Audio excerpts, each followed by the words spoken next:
Muy bien, vayamos abriendo nuestras Biblias en Levítico 19 y mientras lo van leyendo, quiero decirles que hay prácticas, hay prácticas de asunto personal, como proveer pan para nuestros familiares, el pan diario para nuestras familias inmediatas.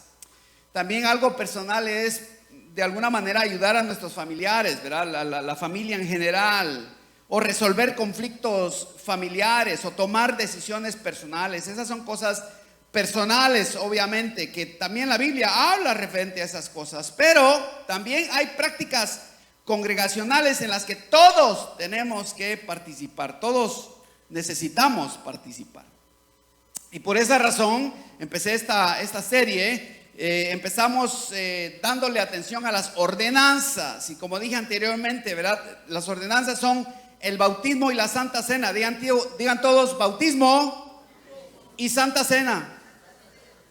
Y estas las definimos, ¿verdad?, como las señales externas de la gracia interna de Jesucristo. Esas son las ordenanzas, y nosotras obedecemos porque Cristo Jesús nos dijo: haced esto, por eso lo hacemos. Y cuando Él dice haced, lo hacemos, ¿sí? La última vez compartí sobre el Día del Señor, refiriéndonos a la observación congregacional de asistir fielmente cada domingo a la iglesia y nunca ausentarnos como algunos tienen por costumbre. El verdadero cristiano nunca se ausenta de la iglesia, ¿sí? Y si ustedes no oyeron esa predicación, está en YouTube, espero que la escuchen. Si ustedes no la oyeron, escúchenla, porque es de asunto importante. Es una expectativa del Señor Jesús que nosotros estemos acá cada domingo sin falta, como algunos tienen por costumbre de ausentarse. Hoy vamos a tratar el tema de la hospitalidad, que es otra práctica congregacional, la hospitalidad. Vayamos a Levítico, por favor, capítulo 19, y vamos a leer los versículos 33 y 34 como nuestro texto general para hablar de este tema tan importante. Leemos esta bendita palabra en el nombre del Padre, del Hijo y del Espíritu Santo. Esta versión dice así: Levítico 19:33 dice: cuando un extranjero resida con ustedes en su tierra, no lo maltratarán. Miren el mandamiento: no lo maltratarán. Y el 34 dice: el extranjero que resida con ustedes les será como uno nacido entre ustedes, y lo amarás como a ti mismo, porque ustedes fueron extranjeros en la tierra de Egipto. Yo soy el Señor su Dios, o yo Jehová, creo que dice la Reina Valera. Cuando Dios le dijo estas palabras a Israel por medio de Moisés, Israel tenía apenas un año de haber salido de Egipto, o menos del año quizá. Esa generación, fíjense, esa gente que andaba en el desierto nunca había vivido en un lugar seguro o un lugar propio. Ni siquiera habían rentado como la mayoría de ustedes. Ellos no sabían siquiera de ganarse la vida, de pagar su apartamento o pagar la hipoteca de su casa. No sabían, no entendían el concepto, fíjense. ¿Qué pensarían estos israelitas cuando dirían estas palabras? Sabiendo que eran extranjeros, peregrinos. Y Dios les dice a ellos, les recuerda a ellos, de que ellos, por ser extranjeros y peregrinos, que se acuerden de eso, porque deben tratar al extranjero y al peregrino con compasión, ¿sí? Con compasión. El hecho de que la mayoría de nosotros somos inmigrantes, todos vivimos. Fíjense que todo inmigrante vive con un sentido de inseguridad, porque ninguno de nosotros sabe con certeza cuándo podíamos ser removidos del lugar donde estamos. El inmigrante, de alguna manera, aunque sea residente o ciudadano, por muy ciudadano que sea, siempre anda detrás de su cabecita un cierto temorcito. ¿Por qué? Porque sabe que no es de aquí. Ese derecho lo tienen tal vez nuestros hijos o nuestros nietos o sobrinos que han nacido acá, pero los que vinimos de allá, tan jóvenes como ya hemos venido, de todos modos, siempre llevamos eso en nuestros corazones. ¿Y cómo lo sé? Porque algunos de ustedes hasta han construido casa allá con la idea de que un día van a regresar. Aunque no, nunca sucede, ¿verdad? Y valga la aclaración, solamente el 3% de los que están acá regresan para allá. Así que usted haga la cuenta. O sea, solo los pies se le van a ir para allá, lo demás se queda acá.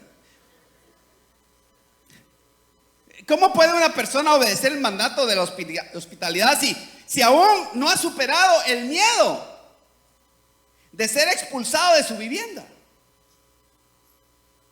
¿Cómo podemos acoger y proteger al extranjero si nosotros mismos somos extranjeros? Si la hospitalidad cristiana es la práctica de proporcionar un espacio para acoger a un extraño, incluye el don de auspiciar amigos y hermanos en un grupo familiar para estudiar la Biblia, ¿verdad? La palabra de Dios. Y también recibir amigos y familiares en nuestra mesa para comer con alegría cada vez que ellos nos visitan. Esa es hospitalidad. El refugio es una necesidad humana fundamental. De hecho, pudiéramos decir que la jornada humana se define como el buscar constantemente y cada día refugio. Buscamos refugio. Un niño crece en un hogar, si tiene protección, tiene refugio, y si no tiene protección, pues está, ¿verdad? Está desamparado de alguna manera. Ese muchacho crece, un día se enamora, ¿por qué? Porque quiere encontrar refugio. Esa muchacha se casa porque quiere encontrar refugio en la vida de alguien más que le prometa una mejor vida. Refugio. Viene a Cristo Jesús, por lo menos, o sea, fundamentalmente hablando, venimos a Cristo Jesús por refugio, a refugiarnos, ¿verdad? Debajo de las alas de Dios, como la gallina. Dice que Dios es como la gallina que extiende sus alas y deja que sus polluelos se protejan debajo de él. Buscamos refugio, ¿sí? Esta necesidad es tan fundamental que Cristo, fíjense, nos ofrece hospitalidad en el cielo. Uno de los sueños más grandes de Jesús es estar con nosotros, es tenernos con Él, es sentir la compañía nuestra. O sea, el Dios del universo quiere estar contigo y por eso te ha construido una casa celestial para que un día seas su vecino.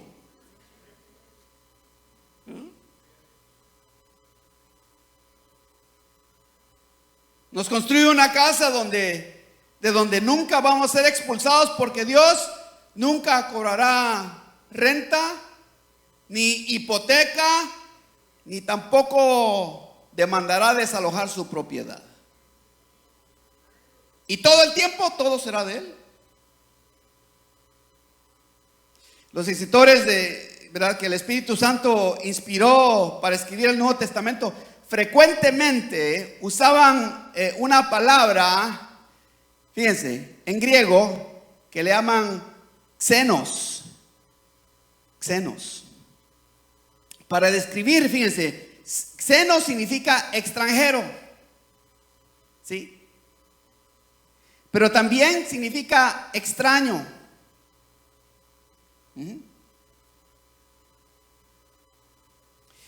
Y es más, miren, los escritores del Nuevo Testamento se tomaron la libertad, de alguna manera, de romper las reglas gramáticas del griego y se inventaron una nueva palabra, porque esa palabra no existe antes, sino hasta que empezaron a escribir la Biblia, empezó a existir esta palabra.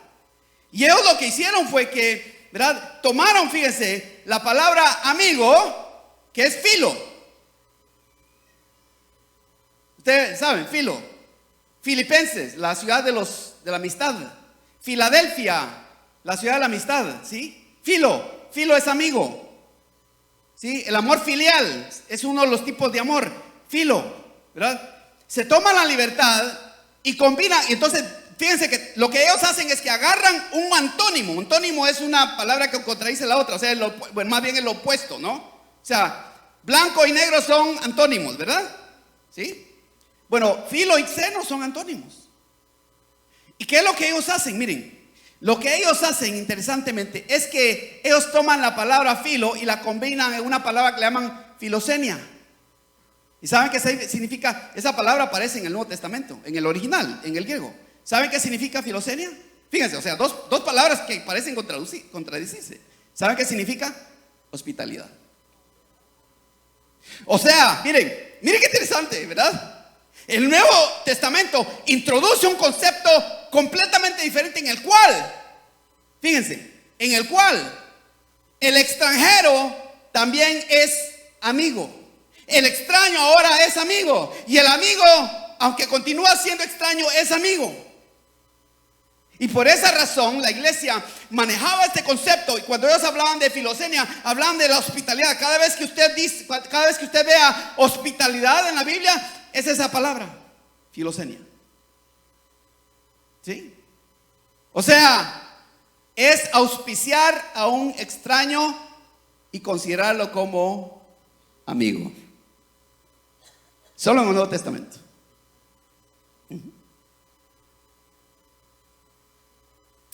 Y el primer, digamos, y luego en el periodo, lo que le llaman, no, ustedes han, tal vez si alguien ha leído un poquito de historia, han leído lo que le llaman la edad del oscurantismo, ¿sí? Le dicen oscurantismo porque no hay muchos datos históricos, por eso le llaman oscurantismo.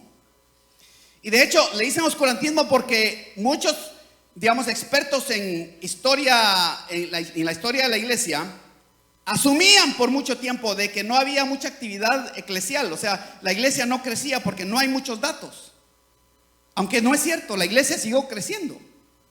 Pero le llaman la edad del oscurantismo porque hay muy pocos datos. De hecho, esos, digamos, más o menos el año 476 después de Cristo al año 800 después de Cristo. Es el, ¿verdad? O le llaman la oscurana, o en fin. Y fíjense que lo interesante es que es precisamente durante el oscurantismo que aparece un nuevo concepto. Y es lo que hoy llamamos, miren, de hecho, uno de los conceptos más importantes para las sociedades humanas es lo que hoy llamamos hospital. Si el hospital viene de la hospitalidad, empezó como un concepto que los cristianos recibían a los enfermos y les daban espacio para que se sanaran. Y por eso los hermanos decían: yo tengo un hospital en mi casa, porque era un lugar donde podía llegar cualquier extraño a refugiarse hasta ser sanado y restaurado. ¿Sí?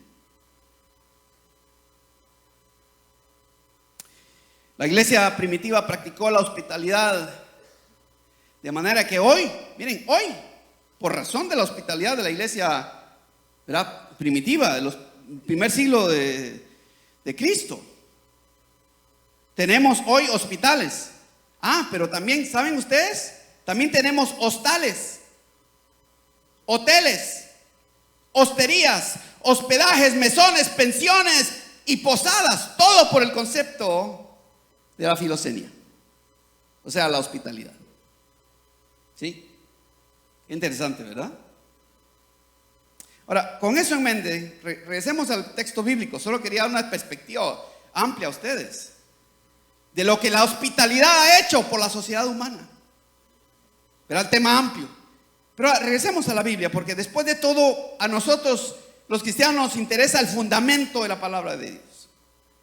Regresemos al fundamento bíblico de la hospitalidad. Hoy vamos a ver la primera parte, porque no me da tiempo para enseñarla toda, pero quisiera de alguna manera tomar este tiempo para que veamos esta primera parte, porque la hospitalidad es uno de los temas más amplios de la Biblia. Realmente pudiéramos decir que la Biblia toda, el tema de la Biblia es hospitalidad. ¿Sí? Dios ofreciendo hospitalidad al pecador, perdonándole y limpiándole, restaurándole y sanándole en su casa, y un día le ofrece hospitalidad en el cielo. Veamos entonces algunos extranjeros, huéspedes y anfitriones que aparecen en la Biblia. Primero vemos que la hospitalidad es un imperativo moral. Es un imperativo moral. Sí es un don. Hay personas que tienen el don de la hospitalidad. De hecho, Romanos 12 habla de este don. Hay personas que tienen tienen un don. Pero la hospitalidad no es solamente un don, es un imperativo moral. Es decir, a todos se nos manda. A todos se nos manda ofrecer hospitalidad.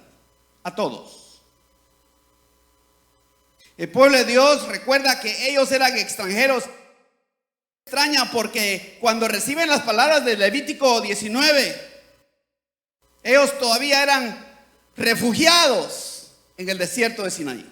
Todavía era el primer año, todavía les faltaba 39 años deambulando en este desierto. Todavía, ni siquiera esa generación, de hecho, casi todos los viejos se murieron, porque ustedes saben, eventualmente fueron desobedientes y Dios de alguna manera no les permite que vean la tierra prometida, excepto a sus hijos. Pero ellos de alguna manera no sabían qué era la hospitalidad, porque eran refugiados. ¿Cómo les impactó oír que ellos debían amar al extranjero como a ti mismo? ¿Cómo escuchas tú cuando Dios te dice, ama al extranjero, ama al extraño como a ti mismo? ¿Cómo respondes tú cuando estás en la calle y miras a una persona vagabunda, una persona pobre, una persona extraña, una persona que parece malévola? ¿Cómo te sientes tú cuando te dice, ama a ese extranjero como tú te amas a ti mismo? ¿Cómo te sientes tú?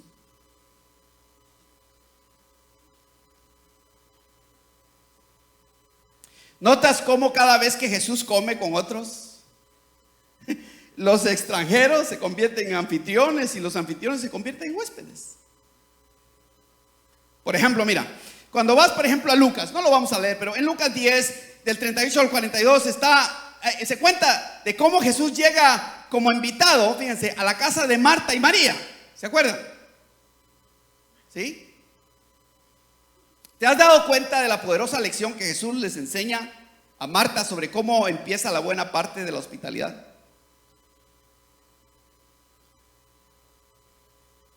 Si no le has dado atención a esa historia, quisiera parafrasearlo de esta manera. Jesús simplemente le dice a Marta que era mejor sentarse a comer un sándwich con su invitado que estar enjaranada cocinando langosta y no tener el tiempo para sentarse con su invitado.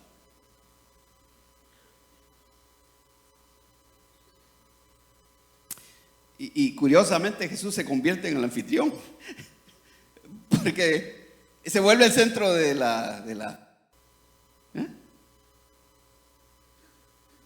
se convierte en el anfitrión del banquete, porque les dio el regalo de su presencia a todos.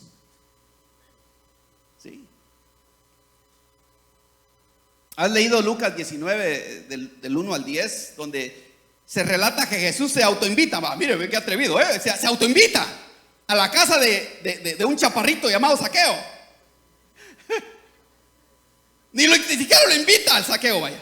Es más, el Zaqueo está en un árbol y si Jesús está caminando, de repente, mira ahí, oye, bájate de ahí, le dice. ¿Verdad? Porque le dice, hoy me hospedaré contigo. Sí, sí. Se autoinvita a Jesús. Y esa es una lección para nosotros, porque Jesús se autoinvita a nuestro corazón. O sea, ni siquiera en un palo estaba subido tú buscándolo. Más bien te va y te busca donde estás. Y Él te dice, o sea, salte de tu maraña, salte de tu, yo así chiquero, pues solo los chapines me van a entender. Salte de tu porquería, no sé cómo le, salte de ese lodo, porque hoy voy a cenar contigo. ¿Has notado que los visitantes, los vecinos critican a Jesús por hospedarse en la casa de Zaqueo. Y cómo Jesús, sin embargo, alaba a Zaqueo por arrepentirse de los muchos robos que le había hecho a su pueblo en Jericó. ¿Has contemplado también los cambios de los roles que ocurren en Juan 2, 1 al 11? Para mí es una historia pero fascinante, donde se relata la boda de Caná de Galilea. Ustedes saben, la boda, bueno, dicen las bodas, o sea, supone que más de uno se casó. Observas, mira, cuando lees esa historia ahí en Juan 2, observa los cambios de roles que ocurren en esa historia. Mira, María, o sea, la portadora de Jesús, o sea, la que fue madre de Jesús, que era huésped, era invitada, era huésped, se convierte en la negociadora de vino. Y Jesús, el extranjero, se convierte en el proveedor de vino. O sea, en la hospitalidad, el enfermo es sanado, y a veces no es sanado meramente por el anfitrión, o sea, la persona que lo recibe. A veces es sanado por la persona que es invitada por el huésped. Y quizá de alguna manera podríamos decir que la mayoría, o si no todos los milagros, con la excepción quizá de unos cuantos que ocurrieron en su propia casa, Jesús, fíjense, siempre se invita, siempre va a una iglesia, siempre es huésped, siempre va a estar comiendo con gente, y siempre ocurre un milagro cada vez que Él visita. La mejor bendición que un cristiano puede tener es recibir a alguien en su casa. Y a veces, y muchas veces, si tú te das cuenta, la mayoría de historias impactantes de tu vida sucedieron cuando alguien llegó a tu casa.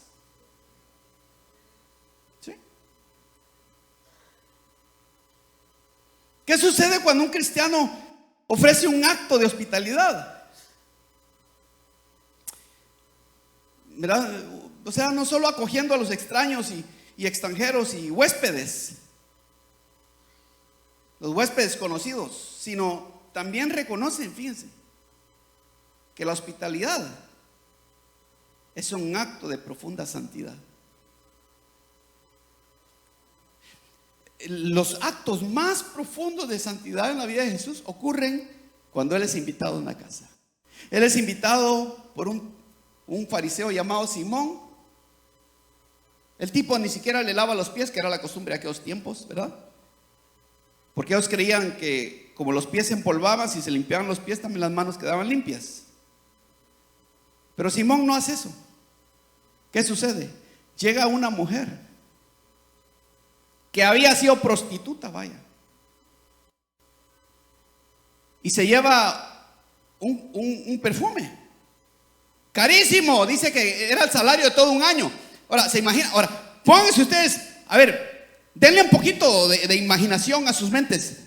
¿De dónde creen ustedes que sacó la plata esa mujer para comprarle el perfume a Jesús? Aló, llena usted el espacio ahí, no le voy a decir, ¿verdad?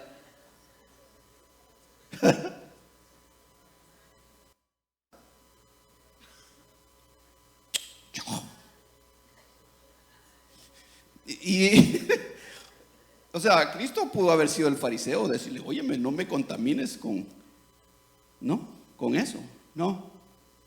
Él llega a la casa de este fariseo Simón, se sienta, come, y llega esta mujer con su perfume, lo rompe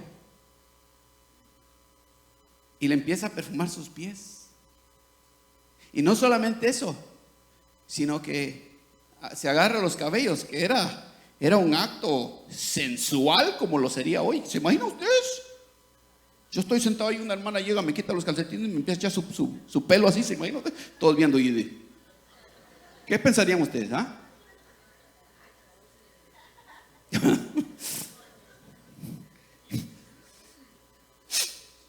Después del culto mi mujer la estaría esperando de afuera, eso sí, ¿eh?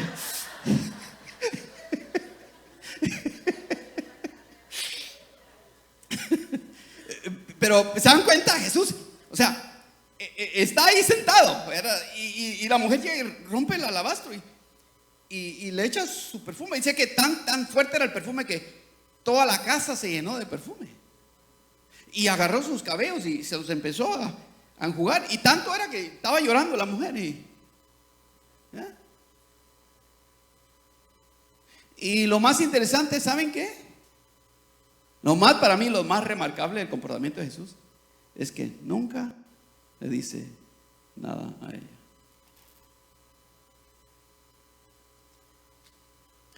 Le dio su atención, le proveyó el espacio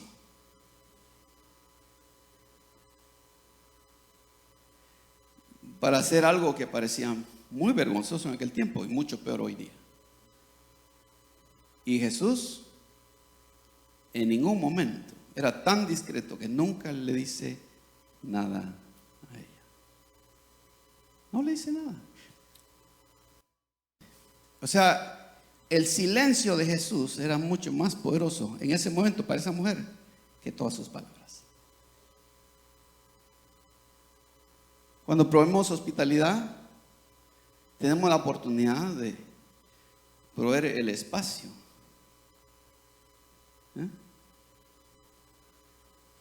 Y la oportunidad de sacar un alabastro de perfume, algo caro,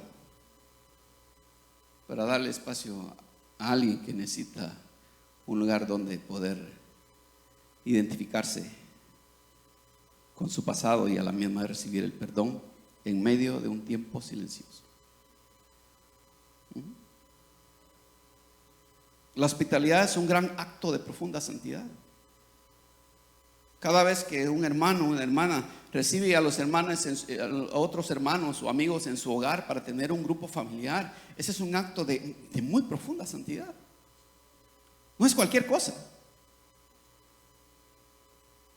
Y solo la tienen las personas que abren su hogar. Porque las personas que no abren su hogar, que están más preocupadas por por la cerámica que le regaló su abuela y los platos que le dio al patrón aquel rico, ¿verdad? Porque los niños que llegan y le rompen todo, entonces mejor prefieren, ¿verdad? No quiere que nadie le vaya a ensuciar sus muebles, ¿sí? Y a duras penas permite que la hermana fulana entre a su carro, porque si a otra persona no le permite, porque pues le va a ensuciar su carrito. La hospitalidad es un acto muy, muy santo, donde le proveemos espacio a todas las personas a que vengan. Vemos que la palabra entonces cuenta, de hecho, muchas historias de extranjeros, huéspedes y anfitriones. Los extranjeros y huéspedes recibiendo humildemente el refugio que se les ofrece, y los anfitriones brindando su don de hospitalidad, el regalo de su presencia y su valioso tiempo.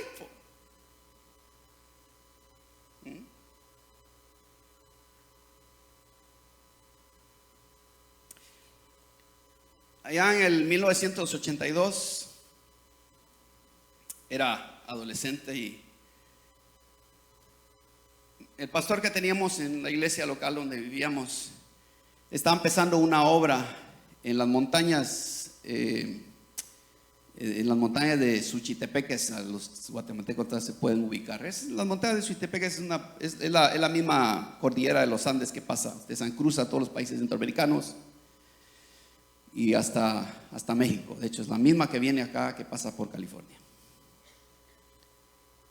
En la montaña de Suchitepeques, colinda con Sololá. Si alguno de ustedes ha ido alguna vez a Panajachel y ustedes miran aquellos dos como volcanes, ¿verdad?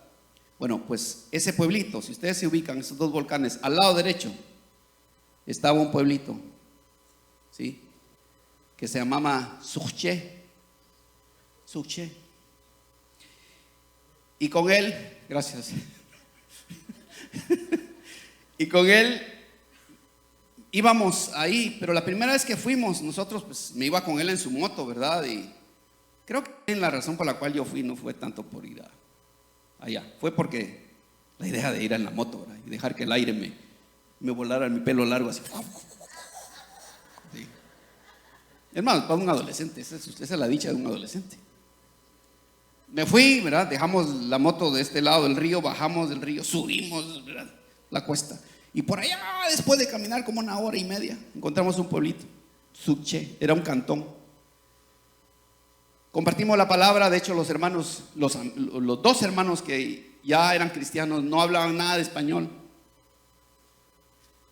Y ahí con puras señales, pues, pero el pastor compartía el evangelio y ellos medio le entendían, ahí le iban entendiendo. Y me acuerdo que después de que compartimos el evangelio, porque solo íbamos a visitar a estos 2 hermanos, luego nos teníamos que regresar, imagínense, solo para ir a 2 por 2 hermanitos, ¿sí? Los hermanos nos sentaron en su sala, eran unas sillas de palitos. Y la mesa, hermanos, no era ni siquiera un tronco así bien cortado, bien, no, era un tronco así, todo así, te saben, todo.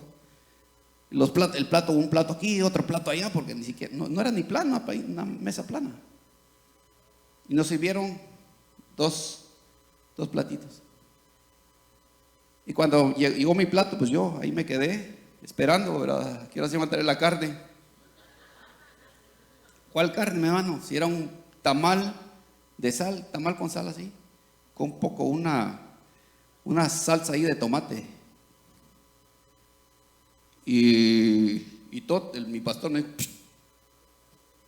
hizo así, o sea, éntrele, órale pues, ya, me lo tragué y dijo, y ahí me quedé esperando la carne, hasta hoy día estoy esperando la carne.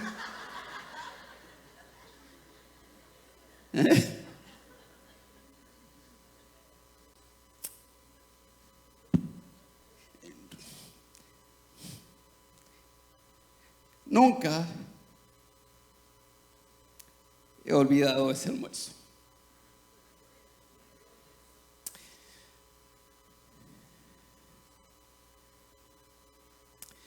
Por la hospitalidad de estos hermanos sencillos que nos recibieron con tanto amor y tanto cariño. La próxima vez que regresamos allá en la costa, pues se acostumbran, por lo menos en mi tiempo, no, ahora no sé porque pues, tengo tanto tiempo de no ir allá, pero se acostumbraban, ¿verdad? Los quesitos ¿verdad? Los quesos así encerrados en hoja de marrachán o bijau o de plátano, como se hace. Disculpen el francés que estoy hablando a los hermanos mexicanos y otros, pero pues, estoy hablando de niños. Espero que sea de gran utilidad para ustedes. Y entonces me dijo, llévese su mochila. Me llevé mi mochila y ahí me metió unos cuantos quesos. Y así que también llegamos a la orilla del río, bajamos, subimos, caminamos 1 hora y media, llegamos a Suché. Pero esta vez tuvimos queso. Así que después del tamal con la salsa de tomate, agarré mi queso y me dijo Tot, 1, me dijo. Y así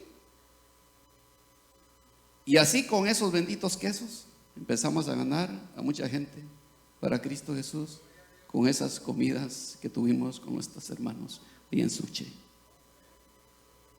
Hoy esa iglesia, que eran unos pocos, son aproximadamente 37 iglesias. Todo por ir a comer con ellos y compartir el evangelio. ¿Sí? Nos dieron la hospitalidad que fue de gran impacto para nosotros. Ahora, esta es la esencia de lo que quiero compartir, pero quiero compartirles una cosa más. La otra es cómo convertirnos en una iglesia hospitalaria.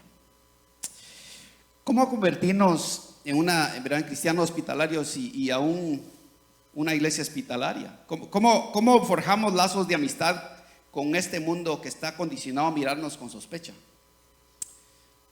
A veces el mismo miedo que siente el mundo es el mismo miedo que nosotros adoptamos. Ese es el problema.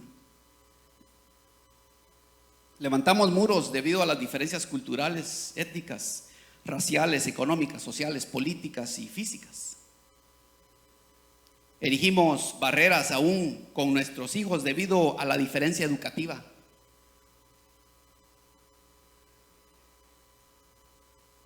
Creemos que nuestros hijos son más educados que nosotros solo porque fueron a la high school o peor aún, o más aún si han ido a la universidad.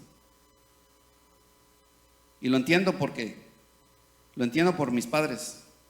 Yo tuve la honra de ir a la universidad, igual mi esposa, pero entiendo esa deficiencia y de hecho esa diferencia abismal que existe entre padres e hijos. Y por ende alejamos a los amigos de nuestros hijos, ¿verdad?, de nuestras casas, por miedo a que contaminen a sus propios hijos. Por otra parte, los jóvenes de hoy acusan a sus padres de hipocresía,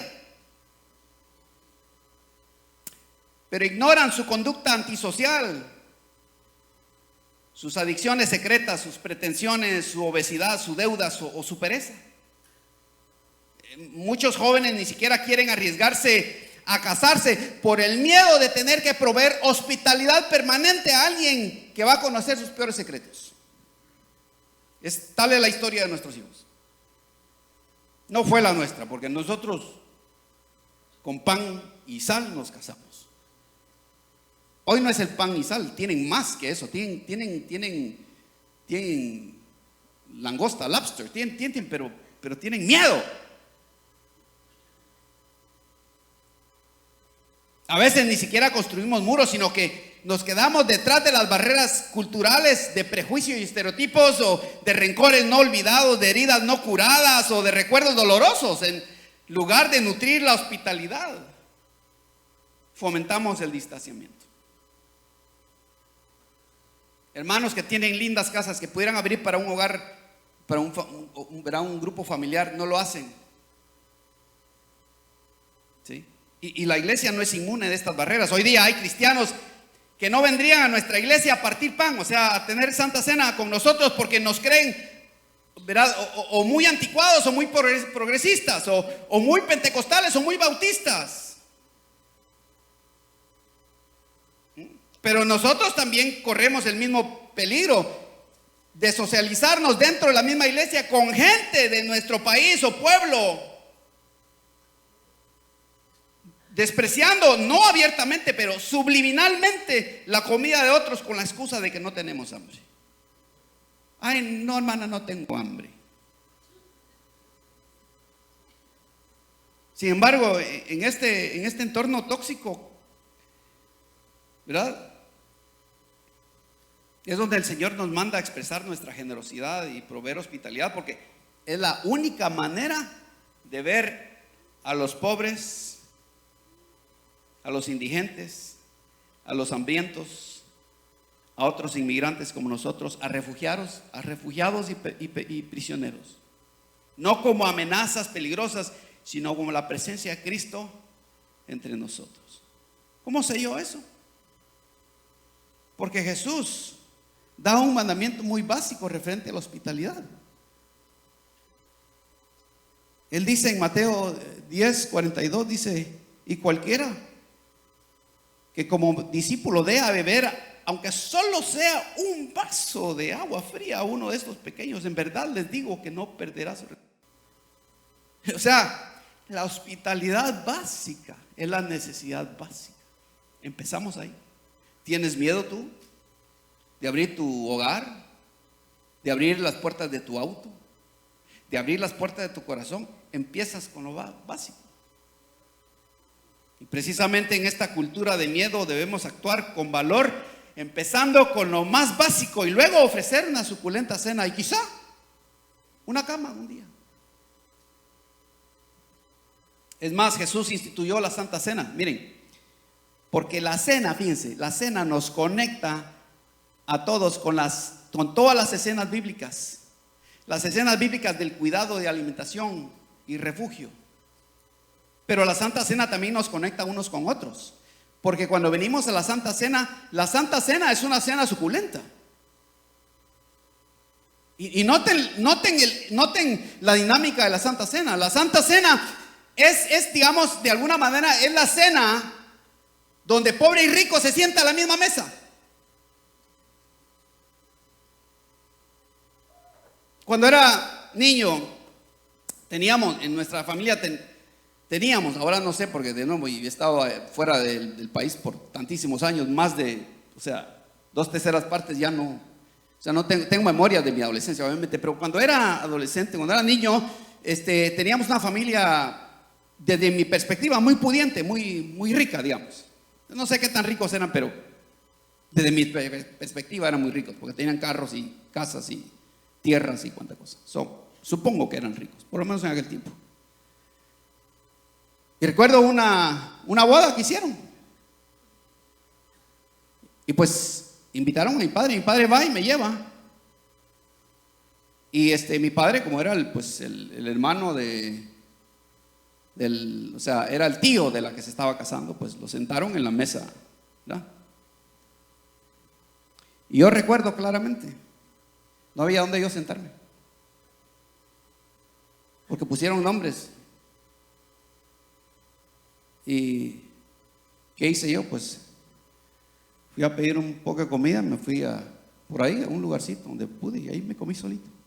Nunca le dije a mi padre.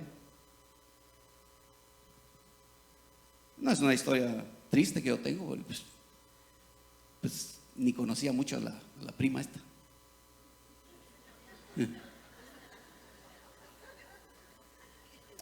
Y tampoco tengo el deseo de conocerla ahora, ¿se imaginan ustedes? O sea, todo el cariño que le tengo, ¿no? Ahora, ¿por qué digo eso? Porque en la Santa Cena Cristo Jesús no se sienta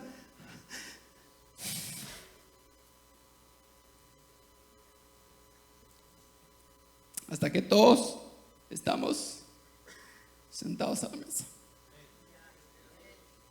Sí, esa es hospitalidad. O sea, entre ustedes hay gente muy pobre, aunque ustedes piensen que es humillante ser pobre, no hay nada de humillante. Pero aquí hay pobres, pero también hay gente rica. En serio, hay gente que no aparenta, pero sí hay gente que tiene su dinerito, sí. Pero en la mesa todos somos iguales. Todos comemos el mismo jamón. Todos comemos el pan. Todos recibimos la misma misericordia y todos recibimos el mismo amor. ¿Sí? Esa es hospitalidad. No hay preferidos. ¿Sí? Y si hay un preferido, somos todos. Pero nadie es despreciado.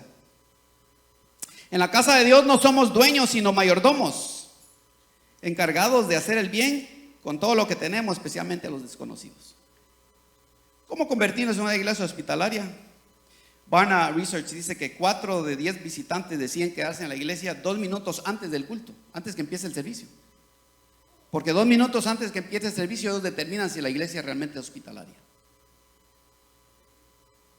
¿Por qué? Porque la iglesia, ¿verdad? Si a la iglesia les da la bienvenida, si los hace sentir bien. ¿Has alguna vez ido a una boda de algún familiar o algún amigo y te sientan con gente que no conoces? ¿Alguna vez? ¿Alguien? ¿Algún quinceañera? ¿Cómo te sientes cuando estás ahí con gente que no conoces? Es raro, ¿verdad?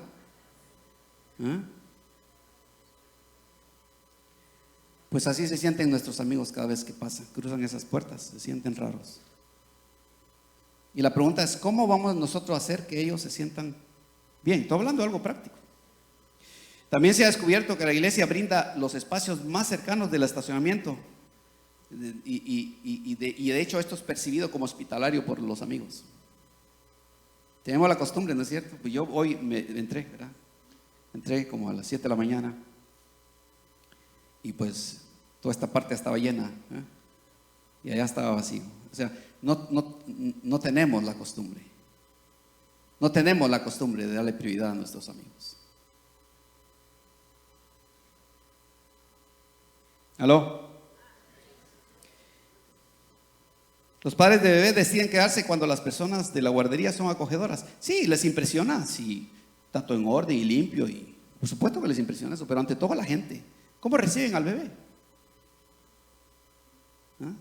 Y esto no es ningún comentario para las hermanas que cuidan a los bebés. No me malentiendan. Solamente estoy diciendo qué es lo que dicen las estadísticas. Pero se imaginan ustedes si yo llego con mi bebé y alguien me dice, pues pónganlo ahí. ¿Ustedes creen que voy a dejar a mi niño ahí?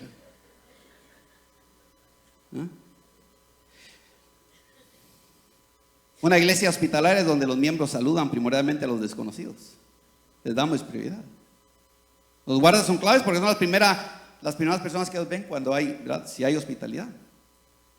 Pero la tarea no solamente es de los guardas. Nosotros debemos proponernos cada día, cada vez que venimos a la iglesia, de conocer a una persona que no conocemos y preguntarle su nombre. ¿Sí? Preguntarle su nombre. Y les soy franco, a mí se me olvidan los nombres. ¿Y saben qué hago? Se los pregunto, ¿no? Le digo, discúlpame, recuérdame tu nombre. Y hasta que me los memorizo. Ustedes saben que acá, o sea, estoy viendo a todos, yo diría el 90% de todos ustedes me sé el nombre. Y sé su apellido también. ¿Sí? Hagamos un esfuerzo especial recordando los nombres de nuestros visitantes y llamémoslos por su nombre. Por su nombre. No la mochila azul, sino por su nombre. Y invitemos a nuestros visitantes a asistir a un grupo familiar, a venir a los eventos ministeriales. Porque los anuncios solo informan, pero lo que más persuade es la invitación personal. ¿Dónde está el grupo? Estoy esperando que el grupo suba. Ah, gracias. Miren, están tan tranquilos. Están tan tranquilos oyendo la aplicación que se les...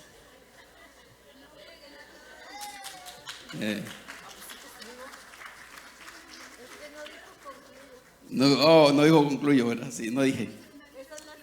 Sí. Ustedes mejor, no sé si como porque no van a dar carne. Van a hacer esperar. La próxima ocasión voy a compartir, ¿verdad? Sobre cómo podemos ser huéspedes, cómo podemos ser buenos invitados. Porque la Biblia habla mucho sobre eso.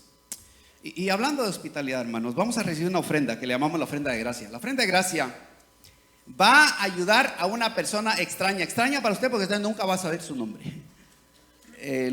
Los diáconos tienen la discreción de usar esta ofrenda para los hermanos y amigos que tienen necesidades y ellos deciden y reparten esta ofrenda. Y usted se convierte de alguna manera, ¿verdad? O sea, usted ofrece hospitalidad de alguna manera. Ofrecemos más bien hospitalidad.